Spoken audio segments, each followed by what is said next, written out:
Good afternoon, everyone, and welcome to another Construx webinar. Today featuring Earl Beede, Senior Fellow here at Construx. You all know Earl, I'm sure, from many different webinars and podcasts, and you also know him from classes. Many of you have probably taken classes from Earl. Today's webinar is entitled Product Vision to Product Roadmap from a Requirements Perspective.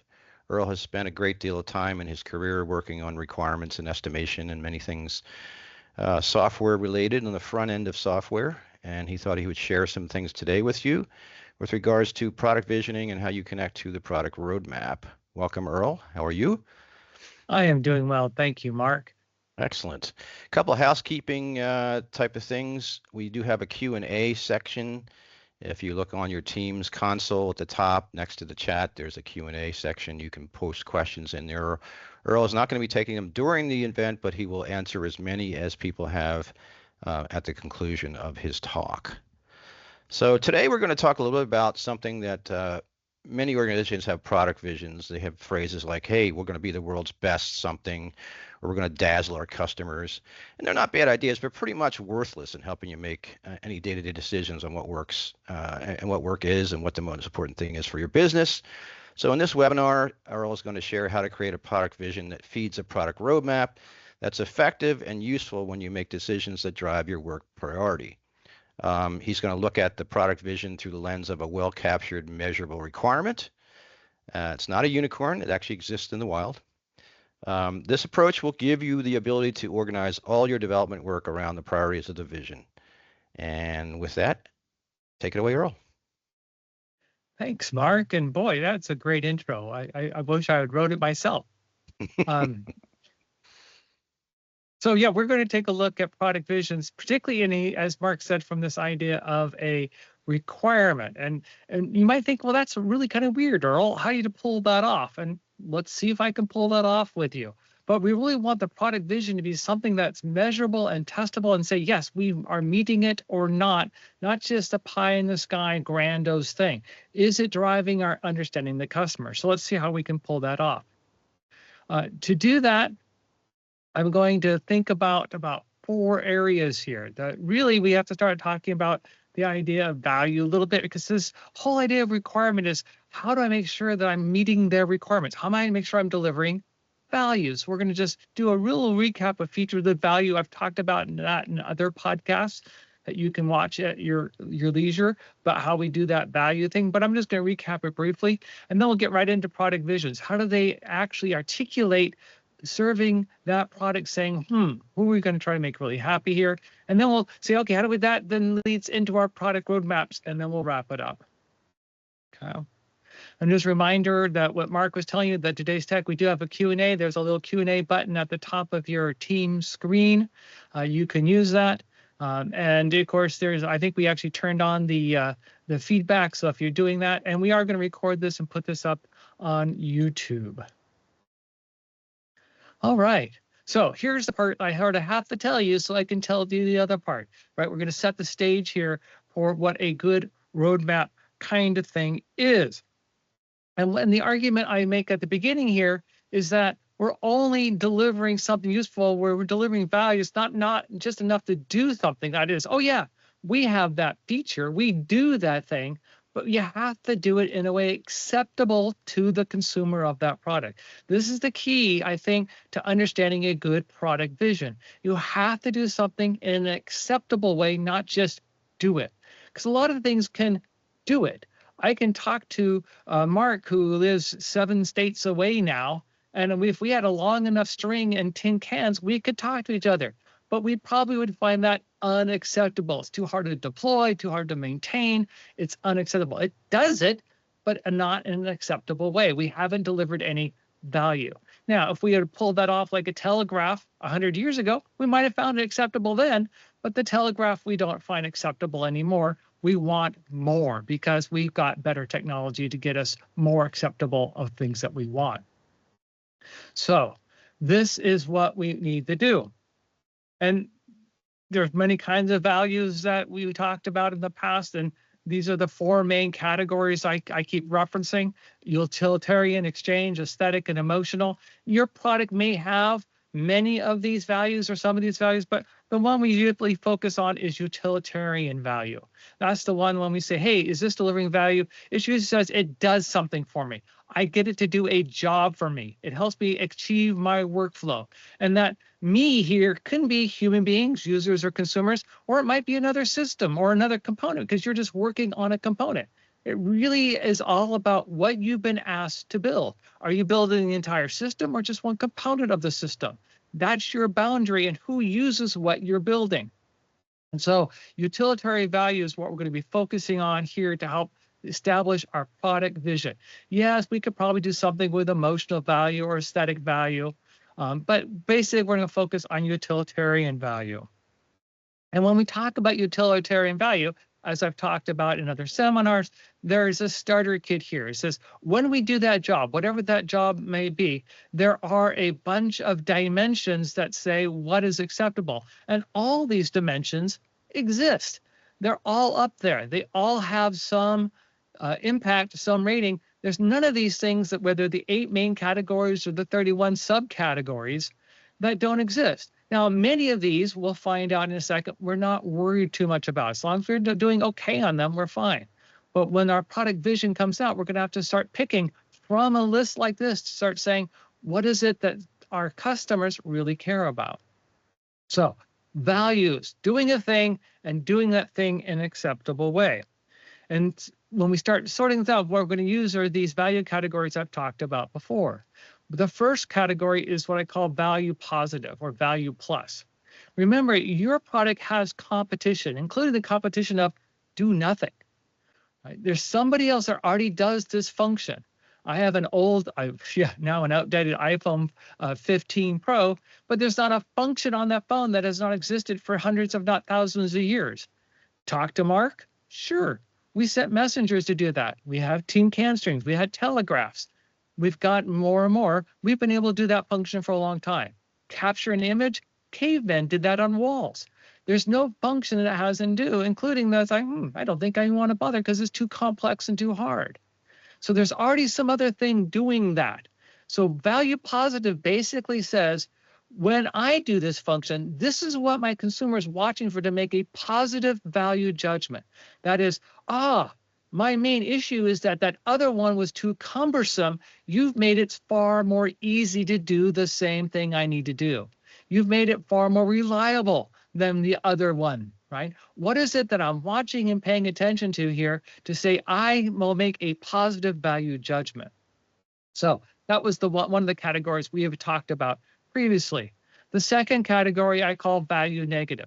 Value negative basically means I'm not making a positive judgment. That is, I'm not dissatisfied with what the current alternative products are.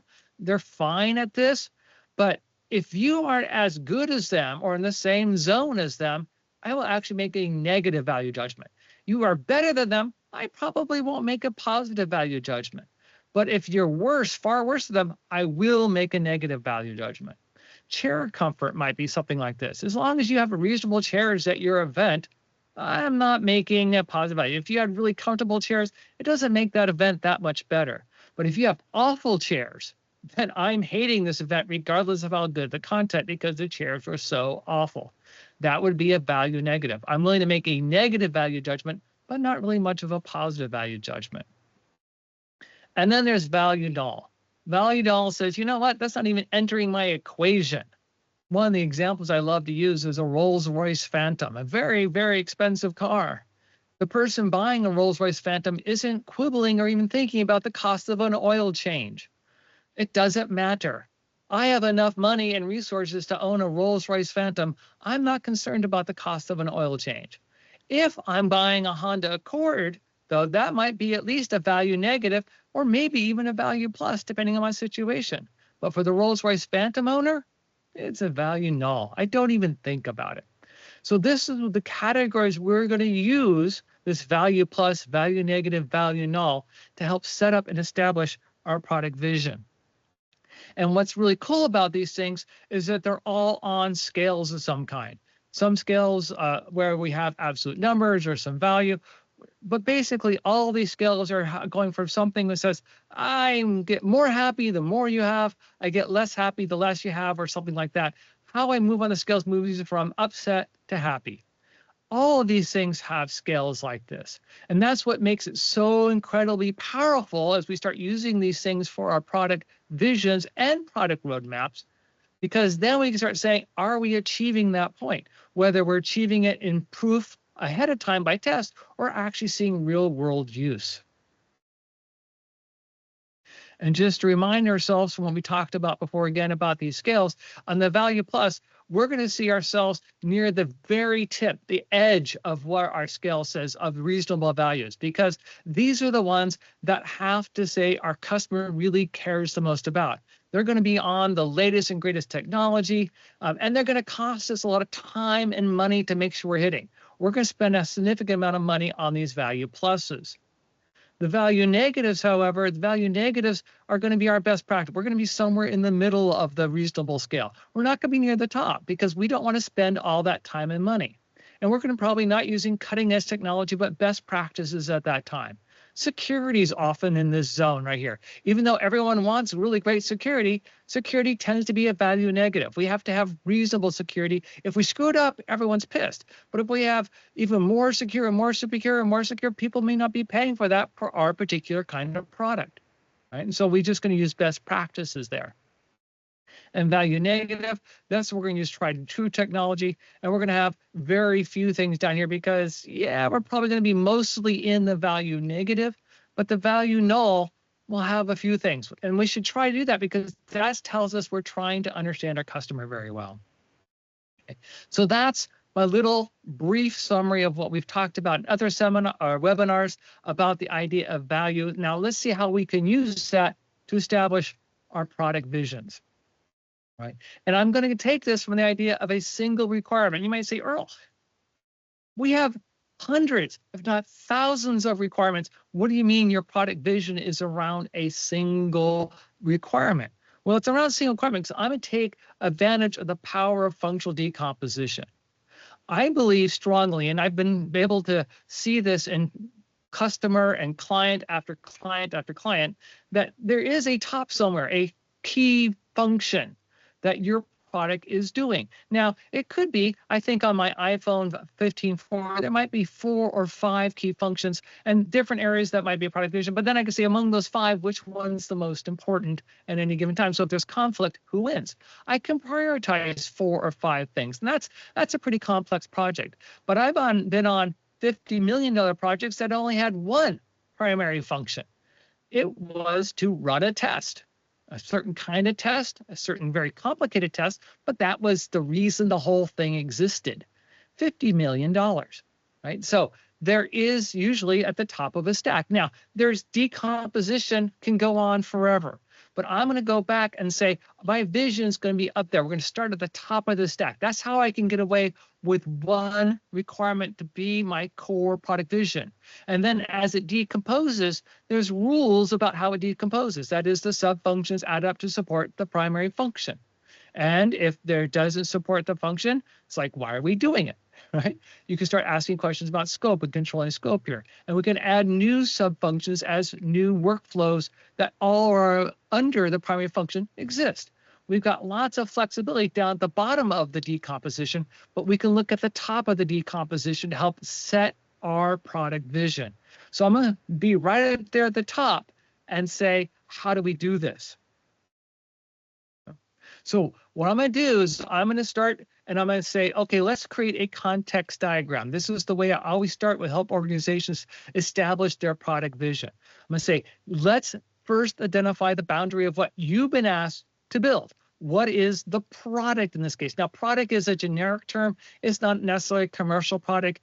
I worked with people who are just doing a component within a bigger system, and we put the boundary around that component. That was their product they were giving to the rest of the organization to deliver it. So when you hear the word product here, just take it as generic, what you've been asked to build. So we figure out what is it that we've asked, but what is our world? And then who is interacting with the thing we're building, whether there be actual users or consumers or other systems or other components or other stakeholders. There's someone interacting it. And out of that, the first thing you have to decide, and this is where product visions are forcing us to make some decisions right off the bat and saying, who is the key customer and that key interaction? When I talk about where is the where is the top of the stack, right? Who is doing this? And not just who, but what. And so let's talk about that interaction. Who is out there among all those consumers and what is that interaction? And be careful here, because initially what some people say, we want all consumers. We're just going to have generic user or customer. And that's not going to cut it. You can't go around and make a reasonably good product vision and just say the customer, because you have to make some decisions here. There's trade-offs. Every product has trade-offs. One of the things I love to joke about is that if I go out and shop cars right now, I'm kind of looking at cars right now, I can see that in the Toyota manufacturing, in a Toyota, there's a thing called RAV4. In the Lexus, there's a thing called an RX. They're basically the same car. So why are they making two? That seems awfully wasteful. They're making two because they have different customer segments who have different product visions for the same exact function. The cars do almost exactly the same. Well, the cars do exactly the same thing. They do the exactly the same, but they have slightly different arrangements of their acceptance criteria because they have different customers. So you're going to have to get really specific with your customer. Who are we trying to make happy here? Because there's a classic product management saying that says for any given function, you can make one customer segment really happy. The rest you try to make not to make upset. That is, you're trying to say, okay, if other people want to buy my RX, my typical Toyota wants to buy an RX, sure, but I'm not trying to make them happy. I'm not trying to meet their ideas of maintenance costs. I'm not trying to meet their ideas of purchase price with the RX in the Lexus line. You can go buy the RAV4 in the Toyota line if that's really important to you. We're trying to make a different customer happy. And so we had to make different trade-offs. So your first challenge is setting up a good product vision and saying, what is the segment here that when it conflicts with other, wins? Not that we can't serve other stakeholders. We can have many stakeholders, but it's just the question of when there's conflict, who wins? Who's the key one here? And then we look at that interaction. What are they asking our product, right? Whatever we've been asked to build, what are they asking our product to do? And for that interaction, I have a little acronym I use that you can see down at the bottom of the text here called a BERI, B-E-R-I. And BERI just reminds me this interaction should have the following sort of attributes. It should have a clear beginning. That is, I can tell when this thing is started pretty easily. I shouldn't have something like manage the workflow. It's like when you start managing, when did you end? It kind of on goes. No, I want something that has a clear beginning and has a clear end. That's the E, B, beginning, E, end. It has a clear end. I know when it's done. It's complete. And when it is complete, the consumer is satisfied with the interaction. It satisfies their reason for interacting with your product. I needed to do something with it. The classic example I love to use here is when I walk up to a cash machine, entering my PIN number has a clear beginning and a clear end, but that's not why I came to the cash machine. I didn't come in and go, oh, enter my PIN number. I'm gloriously done. See ya. No, I came there to withdraw some money. That's my BERI, withdraw money. And entering the PIN, selecting my account, selecting the amount, those are all just steps on my way to doing what I really want to do, withdraw money, which then I can walk away saying, yes, I'm personally satisfied with that interaction. That's what I wanted to accomplish. Now, I may want to do something else too. Fine. There might be another BERI that I start at that point, like transfer money or something. But what I really wanted to do was withdraw money. So when you're looking and trying to decide your key customer interaction, make sure they have these two areas. One, that you have a very specific customer in mind. And it's not that you don't have other customers. It's just that when conflict happens, who wins when we have that conflict? And then make sure that interaction meets the BERI test, has a beginning, end, and satisfies the reason for interaction. That is, they could end at that point and be reasonably happy. Then once we have that, we've got that key interaction. Then we go back and start saying, okay, for this customer doing that interaction, what are their values? right? Here, if you go back to the values we talked about, this is what makes the product vision based upon requirements so powerful. We're going to be looking at and saying, for the Lexus customer, these are the values. For the RAV4 customer, these are the values. So the values are tied to that particular customer. So you have to have that customer, because otherwise you can't decide the values. You get values that try to make everyone happy, and you end up with mush. No one's happy. Too many compromises to make anyone happy. No one wants your product because there's other competitors out there that actually do make them happy. So that's your concern here. You've got to make your market niche. And this is where the product manager has to make some tough decisions about who we're trying to make happy and then understand what their values are. And so the first thing I'm going to want to try to understand is, what are their value pluses? What about all the alternative ways of performing this function that they get frustrated about, that they're looking to solve their problem, to give them value? They can already do that function. This is one of the key things I like to remind brain self. They can almost always already do the function, maybe in a really crappy way. And we have to figure out, what do we need to provide in this value plus segment so that they'll go, yes, that's really solving my problem. That's what I've been watching for. That's what I've been waiting for. This will make me go, finally, someone has a solution to what drives me nuts. So here's the deal, though. We got to be careful here, because remember, all those were really, really, really expensive. They suck up a lot of development time. They suck up a lot of stakeholder time.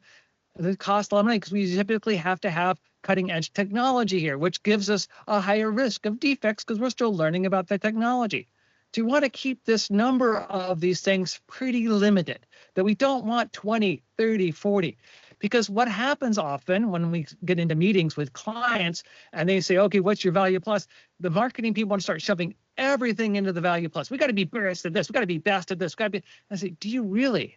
First of all, do you know how expensive and how long this will take to build? This is one of the things that if you have projects that are running on over and over and can never finish, it's probably because people are trying to shove too much into the value plus column when you really want to have just a handful. I say limit to 7 or less here. I'd like to see it closer to 5 or even 3. What is that really makes a difference? Because most of them are going to land here in the value negative. This is where the vast majority of things are going to be. These are the don't be stupid area. Be good enough. Be in the same ballpark. No, we don't have to have massively better fuel economy in the RX than we do the RAV4. That's not what's separating these two out. Our luxury is what we have to put up in the value plus, not the fuel economy, maybe not even the safety. The RAV4 is pretty safe. Our RX is pretty safe. As long as we're competitive against the other ones in the market too, we're okay. But we have to really nail these areas because that's what they care about when they're buying our car. So the value negatives, this we're going to vast majority be, this we're going to be, hey, you know what? We could be on the higher end of that middle scale, but we got to be careful here that we got to save our money to do the value plus stuff, because that's what really is driving a lot of our customers to actually purchase our product. And then again, I always want to say you want to find a few value nulls. Why do you want to find a few value nulls if you possibly can? Because it's hard, because no one's going to say, oh, we don't care about that. Because this tells me you've truly understood your customer segment. If you can't find out what they're just not even thinking about, that means you don't know them very well yet, and which means you're going to have a very hard time building your product because you're not able to make decisions. You don't know who this is really for and what they're trying to use it for. Because one of the issues that we see, particularly with developers, is they're going to have to guess all this whether you tell them or not. And so it's best to tell them in the product vision, because otherwise they're going to guess, and they're likely to guess wrong. They'll think what they think is most important, what they think is value negative, and what they think is value null will be based upon their use, not your customers, because they have to think of something because they need to move the product forward. And so we need to tell them based upon our customers. And this gives me a sign, if we have some value nulls, that we really understand the customer. And just remind us why we want this, because remember, very few acceptance criteria should be up in that value plus, because it's really expensive and this sucks up a lot of time. Most will be in the value negative, and a few should be down in the value null. Each of those then gets a scale. And when we talk about scale, I was going to say, what is it I'm watching to say, hey, when this changes, I will notice it because this value on this scale has changed. And there's usually a handful of scales that are some variation of some amount of time. Usually there's some time thing, number of transactions per second, which is kind of close to the number, but then we have the second kind of thing in there. How long it takes to perform a work function is very, very, very common. And that testing thing, it was like, how long do we run a test? How many units can we run through per cycle was another one. How long is the cycle? Those were things that were scales that the customer really cared about. Accuracy percentage, how many nines do we have to go to? Right? So time, absolute numbers, percentages, those are all typically what we kind of boil it down to. I have yet to be stumped by any client saying, oh, how in the heck do we measure it? Now, it may not be easy to measure. It might be feasible to measure. Like one of the ones that sort of variation of this is the AT&T switching system said no downtime for over 40, no more than 1 hour of downtime per 40 years of operation. It's a scale. How many hours of downtime per 40 years of operation? We set a target on that scale, no more than an hour. What's the test? Well, we run it for 40 years and see if we have an hour of downtime. It's not a test we're going to run, but it's still a scale, and it's a point on the scale that we can create to guide development. They know they need to build something that can run for 40 years with less than an hour of downtime due to unplanned maintenance. Right? So we usually always find these scales, even though they may not be practical to dynamically test at the time of development. We may have to use other methods to try to give our confidence that we've met that point on the scale. And for things like usability or niceness, I always can go back to my old friend, the Likert scale. Right? The Likert scale is that 1 to 5 kind of scale with agree, strongly disagree. And again, you might say, well, Earl, can we test that place in the Likert scale? And I say, you don't. You can only really know that from real use. This is why in worlds like in agile development, we want to get the product into people's hands as quickly as possible to say, are we delivering value? Are we meeting your expectations of how this is supposed to be? Because we thought from interviewing tell you that we were currently somewhere, our current product was somewhere around a 3.8, and we know we had to get to a 4.2 for you to say, yes, I will start buying your product over the competitors. So let's start building. Are we hitting that 4.2 number? Are we getting the kind of feedback that we need? This is why we want that rapid development. But we're going to take all those, particularly the value plus and a handful of the value negative. I may not do all the value negatives, but I'm going to do a handful of the value negatives and make sure each of these has a scale that we're going to measure. But it's critical for the value plus. It's optional for the value negative. And for the value nulls, I don't typically bother. I just kind of keep an eye on going, are we getting too far behind? Are we requiring a version of Internet Explorer, which doesn't even exist anymore, but are we still requiring that to run our app? Because then we've kind of gotten too far behind even on that technology. We need to do something to update that. So let's put this all together into our product vision. Our product vision is basically going to say something like this.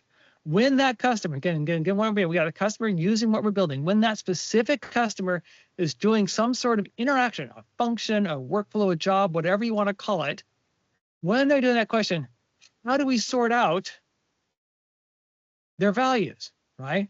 How do we create these acceptance criteria? Say, when I'm doing this, this is what I judge it to be acceptable by. What's the handful of few things I have in the value plus or positive category? What are the few things I have in the value negative category, or lots in the value negative, but I've actually specified by the spelling because we debated them. Well, yeah, typically ends up in the value negatives are things that we debated should be in the plus. And we say, no, we really don't need to be there, but let's then make sure we document that as a value negative so that we know that we've thought about it and people don't keep bringing it up over and over again. And of course, do we have any value nulls? So the product vision becomes this statement says, when I'm for this customer doing this job, this workflow, this is how they value it. So I have a different product vision for a Lexus RX because what they have in value plus is different than the RAV4 has in the value plus. So we have two different products, even though functionally, chassis-wise, engine-wise, everything else, it's almost exactly the same car.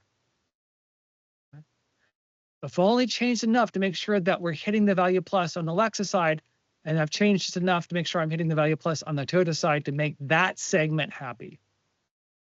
Right? We can see that over and over and over again. This is what drives design. Knowing this thing says, oh, what are we going to have to build to do that? And then we're going to get this as we go into the product roadmap. So you notice the product vision here has nothing to do with features. It has nothing to do with the technologies. It all has to do with saying, what problem are we trying to solve? And who are we trying to solve it for? So they have to do this function, and this is what they are looking at to say, we've done this in an acceptable way. It's really interesting to note that if you're in the marketing side of the house, this is what we see as a brand promise. The brand promise is really that plasma. So if I'm buying a Toyota, it's all about the maintainability and long life. If I'm buying a Honda, it might be value. Okay. And so that's the kind of thing that you really want to pay attention to and make sure it works well. If you're familiar with the crossing the chasm elevator pitch, I kind of outlined it here. You're going to see the exact same stuff, people. I've put it in the requirement format classes it up from this elevator pitch. You might say, you know, I might start with the elevator pitch because it just names the acceptance criteria. It hasn't put the scale on them yet. By adding the scale, we can give very specific direction to our development team about saying, this is how they're going to measure. Make sure that when you build it, this is where we're going to be looking for proof to saying you've built it in an acceptable way.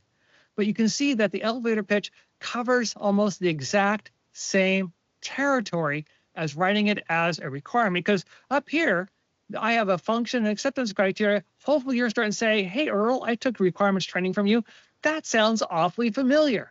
And hopefully it does. But we can also capture it initially, something simple like this, say, hey, we're that customer who's doing that job. Our product is something that has faster, it's cheaper, it's more maintainable, it's more extensible than blah. Okay. So if you're familiar with that, you can see that my approach and this approach are totally aligned.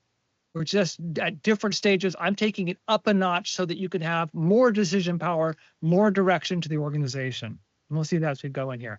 Because one of the key things is once I start getting those criteria and the scales named, is if I at the top of my stack here say, hey, this is the criterion. As we do that decomposition to work that we actually put into a sprint or into a on the roadmap, it's going to be some sub function down here. It's not going to be at the top. It's going to be down near the bottom. That's the work that's actually get done. Because unless we're building it from scratch, which we almost never are, we're going to be doing some sub function. But if I listed the criteria up there, it gets inherited down. I got to support it down below. I can't do something down below that violates the upper criterion when it finally rolls itself back up. So by giving that criterion, I've now made decisions across this entire decompositional stack, which is really helpful to developers to say, oh, I see that when I make toast, I have an overall 3 minutes. So this sub function can't take more than X amount of time because I need to have budget for these other sub functions and these other things to meet that 3-minute limit. They can start designing a product, a set of solutions that actually delivers on the criteria that you've listed in the product vision. And just to be clear here, the role of technology features, that is that we're applying technologies or features, roles in the world of product vision is that they help us land somewhere on the scale. I love to talk about cars, and one of the things in 1950, power windows allowed you to hit the luxury item on the scale. They wouldn't do that anymore. Just because you had the technology once doesn't mean you continuously meet the criteria. Technology tends to help slide down the scales. It goes from cutting edge to best practice to tried and true. Technology, you always have to be changing your technology, even to maintain your position on the scale typically. And so features move us on the scale. Building features or even having features or saying my product vision are these features is not a vision. It doesn't say for a specific customer what problem we're solving and how they rate that problem as acceptably solved. It just says we're building stuff. And sure, we can build the stuff, but is it going to be the right stuff? I hope so, but it's just pure luck at that point. So I like to say two things. One, having features is not a vision. And I don't even think features, the second thing I like to say is features I don't think even have value. You usually have to string a little bit of a multiple features together to do something interesting for an actual user who says, yes, this is helping me get my job done. I like using a product that delivered me value. So once we got that product vision, a specific customer doing a specific thing, and here's how they judge it at the top of the stack, which then we can decompose. This is what analysts do for a living, decompose it on down, inherit the acceptance criteria that constrain us. How do we turn that into the roadmap? Well, what a product roadmap then becomes a straightforward exercise, in my opinion. What a product roadmap does is says, how do we move from our current situation to the vision? What I'm talking about here is you look at your desired, you got this vision. We got to be this good. We have to hit this point on the scale on our value pluses. We have to hit these points on the scales, at least on our value negatives, unless they judge us negatively. And we got to make sure we're not too far off on our value nulls. And we look at our product and say, where is it standing today? And we start comparing the two. Here's our product. Here's our vision for the product, for our customer, what they think happy. And our product may have hit it a year ago, but technology slides down, customers may change their ideas, competition has raised the bar on some of your value pluses so that what you hit before is no longer reasonable. You got to check desired versus the reality of where your product's landing on these scales. And so once we start doing the compare, we start saying, oh, okay, my job in a product roadmap is to say, how do I establish or re-meet my product vision? So the product roadmap should be saying, how do I make sure that I'm fulfilling my product vision? That's all the product roadmap needs to do. Prioritize the work to meet the product vision. And how am I going to prioritize that work? Well, it's actually pretty straightforward. You just look at your value categories, the value plus, the value negative, and the value null. And you start with the value plus, the value positive. You say, are we hitting our targets? That is, given our understanding of the customer and we think where they land on the scale, does our current product hit those points on the scale? If it is, great. We don't have to invest right now in this area. We can go down to the next notch. And the next notch is the value negative. And again, we've got points on the scale. Is our current product, as it currently stands, hitting those points? If not, we've got to do some work to get it back in the right zone of the scale. If it is, great. We can then move down to the next priority. The next priority is value null. Are we at least on the scale of reasonable values? If we've fallen off the scale of reasonable values, we got some work to do. Hopefully it's cheap work, but we've got some work to do. And if not, if we're hitting all of our points of the scale, then hey, either if we want to have money invest, we can go back and say, let's make our value positive even more compelling. Because this is where they judge positive value. If we were more usable, more friendly, more reliable, whatever it is that they're caring about the most in this product, bump it up. Or maybe we say, you know what, let's make our competitive. We've got some extra money in cash. Maybe we'll take a value negative and move it up to a value plus and compete for a slightly different market segment.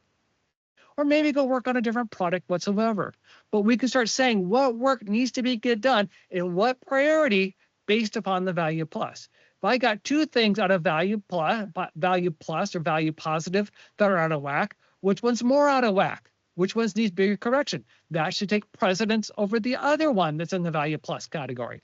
So I have a way to prioritize, not based upon how people are screaming, not based upon someone yelling, I want this, or a customer beating the desk, but based upon what's going to have the best potential ROI for that bet that we're making as a business, that this is the customer we care about, and this is how they think our product should work. We could then really quickly prioritize that.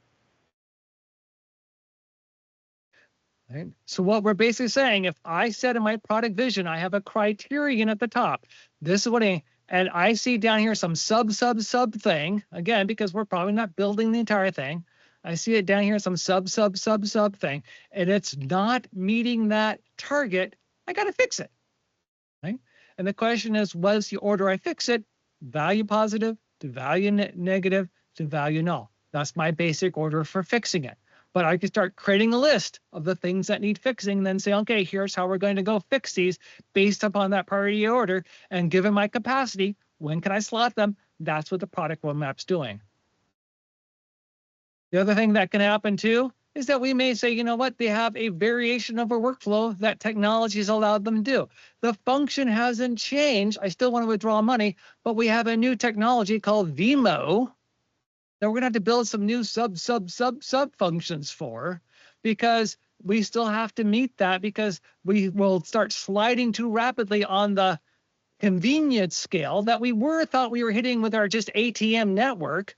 But now, because technology has changed, we're no longer hitting our convenience. So we've got to add some new sub functions to make sure we're delivering the overall function, withdrawal money, that meets all the acceptance criteria that we laid out in the product vision.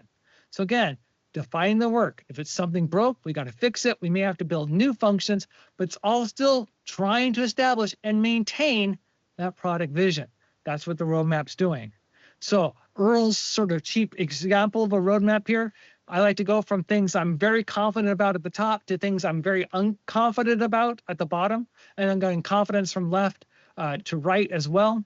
So you can see about the next release, I have 90% confidence. The second release, I have about 50% confidence. And the third release, I have about 25% confidence. But what I have the most confidence about in all those releases is, what is the function that we care about? Who's the customer? And what are the criteria that we're trying to move with our technology? Right? That's the incredibly important part of my roadmap here. My roadmap is not the features out at the bottom or even the technology I'm choosing. It's what customer am I trying to move on a function, and what do I think are no longer meeting my acceptance criteria? In this case, it's usability and accuracy for both the governance committee and the senior managers, but the directors is adaptability later on my product. And only on the bottom do I start talking about the features that I have. Why? Because that has the least amount of confidence. We might build other features. We may just build training, for all I know, to actually solve this problem and move us back up on the scale. Maybe the product does it already, but you just have to make people aware of it and surface it easier. There is something we can do. These are just our ideas right now, and as the further we get out, the more likely I'm to change them. So I put them in here because people do talk in terms of features, and that, I think that's important. But I don't drive my roadmap with them. My roadmap says, I say, what problems are we going to solve based upon how we are currently meeting or maintaining the product vision. Okay. So wrapping it up, hopefully you're starting to make this connection here. Probably you're going, hey, this sounds awfully familiar. I have these things I call user stories that has on the front a function, on the back acceptance criteria, and I tell the story of a consumer, someone, a stakeholder, a consumer, another system, a subcontinent, who needs to do something in an acceptable way. So in a sense, my product vision is my top requirement. I'm going to decompose that down into smaller and smaller and smaller requirements that I can feed the actual development team work in a consistent manner. But it's just the top of the stack. And I can use the same techniques throughout that entire stack, which really allows me to leverage stuff and people can recognize exactly what's going on. So it's super powerful this way. But here's the main takeaway I want you to have from this, is that your product vision needs to be able to help people make decisions. And they make the best decisions when they understand who they're making it for, what they're trying to do, and how they know they're trying to do that in a way that's acceptable. All right. I'm now ready for questions or comments or thoughts. And again, we have that Q&A button. If you have questions in there, you can toss it in there. Thank you, Earl. That was in typical Earl fashion, very succinct, very accurate, very crisp. I enjoyed listening to that. We have a question from Jung Hoon. Sounds similar to the Kano model.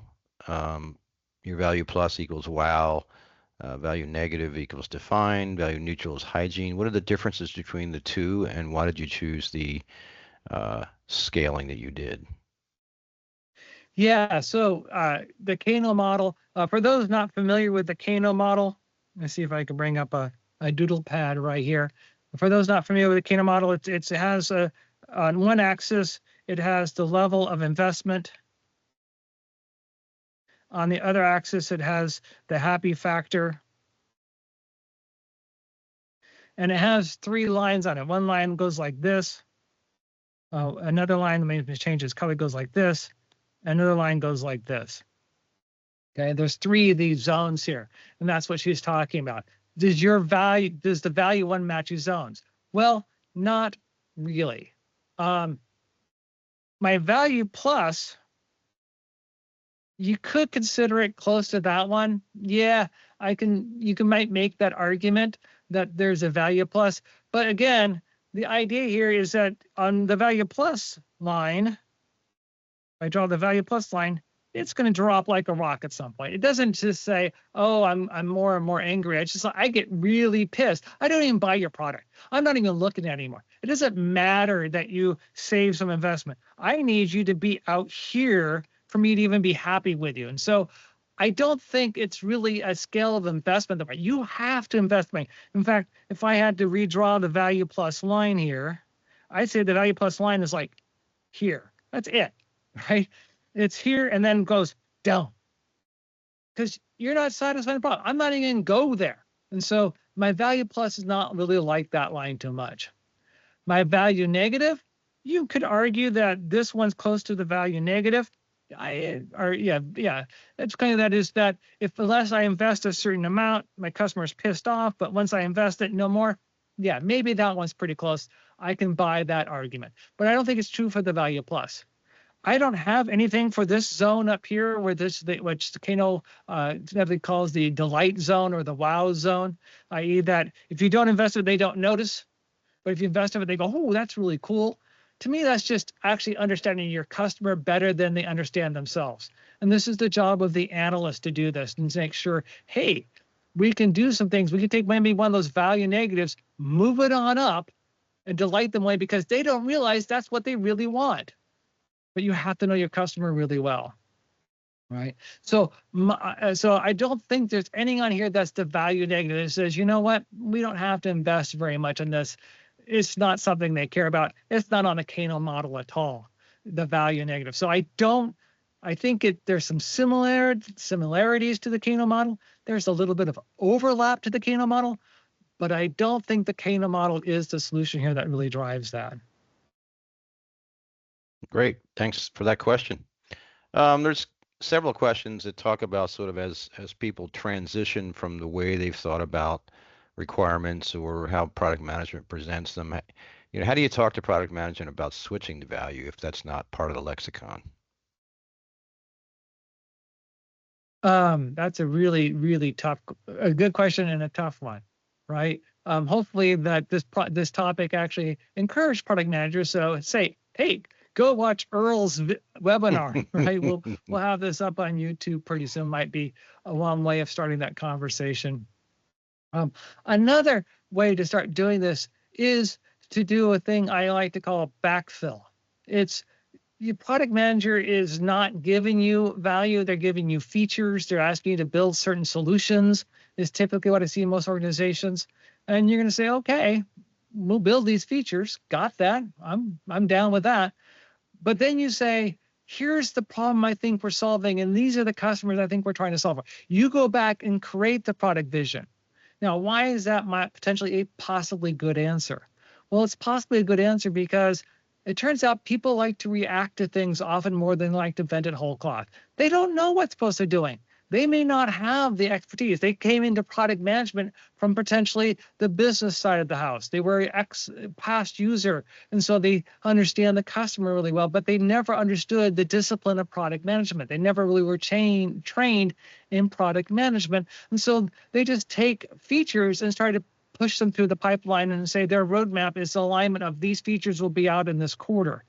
And you, now that you're smart and understand these things, you turn around and say, here's the features you've been asking for. Here's the customers that we think they're solving for, and here's the problems with it. You create the product vision, lay it out in front of them and say, okay, here's what we're going to be able to do, because that's going to guide a ton of decisions. I think anyone who's watching this has experience when doing functional decomposition and building things are going, yes, this is exactly what we need. When we say we need more requirements, this is something developers often say, we need more requirements. What they're really asking for is we need to understand who in the heck we're building this thing for. We don't need you to do our detailed design for us. But the answer they get is almost always more design because that's all the product manager knows. And so getting them to start saying, let me understand who's using this, how they're using it, and how they're going to say, I'm delighted. That's the good. So do it ahead of time. Lay out in front of them saying, this is where we're going as a team. Yeah, we're building this feature, but we're building this feature under this umbrella, under this understanding. If this is not right, now's a great time to tell us, because we as a team are going to at least be aligned and moving forward in that direction. That makes sense. So realistically, you don't have to, if you have a product backlog, you don't have to redo the entire thing to value focused. You start down that process, right? Right. Yeah. I tried early in my career to say, oh, let's go back through and redo the product backlog. You got to start at least the top, right? If you don't have a context diagram, if you haven't named all your consumers, you haven't picked your key ones or the key functions, some products may have 2 or 3 tops. Again, the iPhone's super complex. It has 5. My desktop computer has like 2. Run an app. Makes sense. Run it out. Is there anything else a desktop computer does besides run applications? A general purpose computer? Well, the old ones keep your room warm, but yeah. Keep my coffee warm. I can set my coffee mug on top of the CPU output. Yeah, that's probably something. It wasn't probably what we call an off-label use, right? Exactly. So so a lot of the, but you find out what that is. You got to start there. And once you started there, again, that's 5, 6 things. We really try to drive the acceptance criteria from that, and then just apply it to the work that's currently coming through the backlog rather than trying to apply it to everything. So there's another question from Farhad. Any thoughts on adding the revenue forecasting to the value template? Yeah. So who owns? One of the things that's a great question is if you're looking at the product vision versus the product roadmap. So on the product vision, that's the entire bet. And the entire bet should have a business case, i.e. if we're going after this customer and we believe we delight them to these specific points. And this is what my coworker, Steve Kataki, covered a little bit in his webinar recently about quantifying what he called quality of service. I'm calling acceptance criteria. How to say, okay, here's the cost, here's the value, here's the cost, how many more sales we're going to get, how much more revenue, how much more goodwill, whatever it is that we're trading and asking for in response to what we're building. Yes, there should be a business case associated with the product vision overall. That has to be true. Once you get to the roadmap, everything on that roadmap, if we're going to try to solve this problem, we know that we're at this point on the scale, and the vision says we should be on this point. We should have a proposal of the cost to get from that point to the other point, some idea of cost, even if it's t-shirt sizing at this point. The business should say, if we went and reestablished point 1, probably if it's reestablished, it's we stop losing sales. So our revenue isn't so much new revenue, it's stop loss, right? Our customers are not defecting to another product because now they're exceeding on the thing that they care about and somewhere else than what we're doing today. So it could be stop loss. It could be new revenue because, hey, we're moving a value minus up to a value plus. This additional investment, because we have now to be on a new point on the scale to be a value plus, how many new sales are we going to get?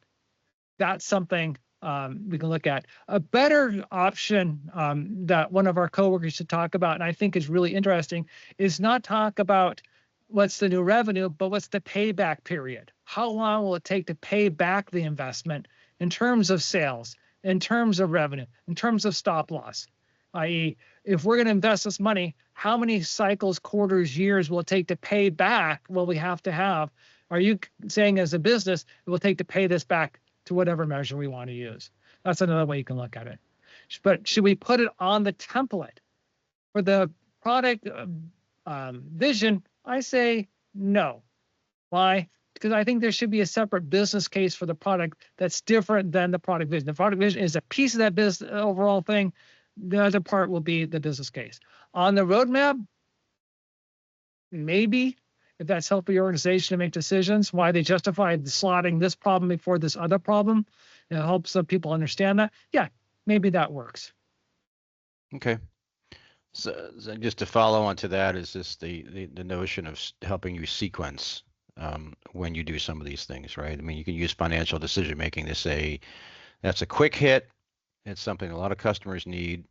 That's an easy way to justify ROI on something you need to get moving quickly. And maybe you use it, and conversely, if it's a heavy lift, that's a different conversation internally.